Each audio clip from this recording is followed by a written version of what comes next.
Yeah, man, that was a insane fight though, because you couldn't believe Mike Tyson could lose. Even when I watched it, I remember I heard about it first and then I watched it, and I still remember thinking, I can't believe what I'm watching. He's gonna get up and he's gonna knock this dude out for sure. I couldn't believe he lost. It was like it's over then. You couldn't believe that he could lose.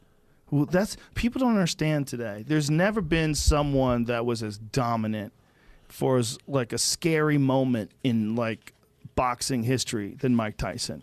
Because even though you knew Roy Jones was going to fuck up whoever he fought, the way he was going to fuck him up, even if he knocked him out with one punch, it wasn't going to be this horrific storming by a destroyer just coming after your soul. Roy Jones would box your face off, hit you with lead left hooks and straight right hands that are way faster than anything you can duck. He would fuck people up, but he would fuck people up with a certain style and movement and speed, whereas Tyson would just destroy Tyson was like folks. hitting you, like mugging you at the same time, man. It's like all anger, so fast, all the hood in you. And he was solid, like sledgehammer. 220 pounds, but moved like a 160-pound guy. Like, you couldn't believe it at the time.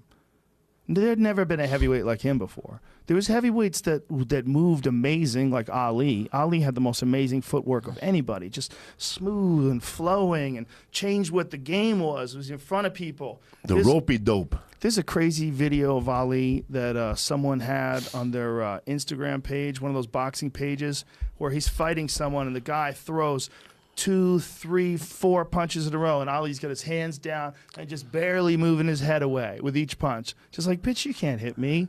He just had there was a magic about what he was doing that you were like, how is a heavyweight moving like that? He had a fast jab, too. Tyson was a totally different kind of strategy. You know, and those strategies will be argued to the end of time. Like, what would have happened if Mike Tyson had fought Muhammad Ali, both in their primes? What would have happened? Man, what would have happened? It would have been fucking crazy, I'll tell you that. If we had Mike Tyson at his very best, before shit went completely crazy, he started giving out Rolls Royces to cops and walking around with his tiger in his underwear, before all that stuff. Before biting ears? For sure, before biting ears.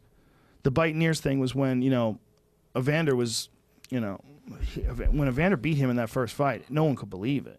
No one could believe it.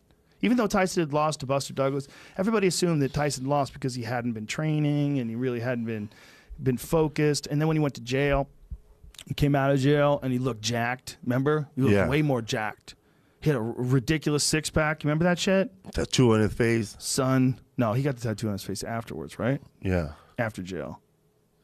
I think he got the tattoo on his face. In jail, right? I don't think so. I think he had Mao tattooed on his arm. What does it say here? Mike Tyson opens up. Oh, that was when he got arrested by that Joe Arpaio guy. He had to do time in that Arizona. He was living in Arizona for a while, and he had to do that Joe Arpaio shit where they make you wear pink. You get pink handcuffs on. And dude, Mike Tyson, though, when he was in his prime, like that was when he just got out of jail. That was the Mike Tyson fresh out of jail, like just jacked. That was 95, first fight after release. That was against some unfortunate white fella that looks like he would be, what was his name? Peter McNeely? Yes. Peter McNeely, tough guy, just wasn't. The video of him talking to hype up the fight is hilarious if you go watch it now. No, so he's hilarious. He was like a guy who'd be carrying the money bag. He'd be a guy that you'd say, bring him to Peter, and Peter would break your face. Hey, you owe money, you fuck. Boom. He was a Irish. bold guy. I remember him. Give me some volume. Jim Gray, looking young and dapper. For just a moment before you go out into the ring, your thoughts. Look at him, young Joey. Mike Tyson. Look at him.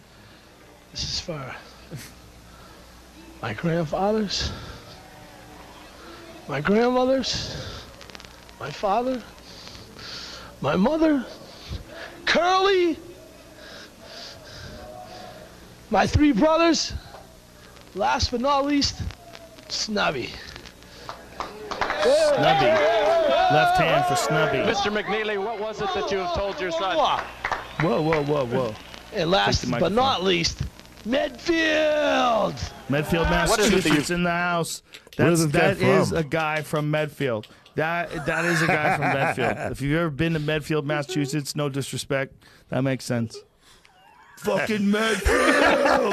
Yeah. Fucking Lovo. Revere's in the house. Dorchester. That's hilarious.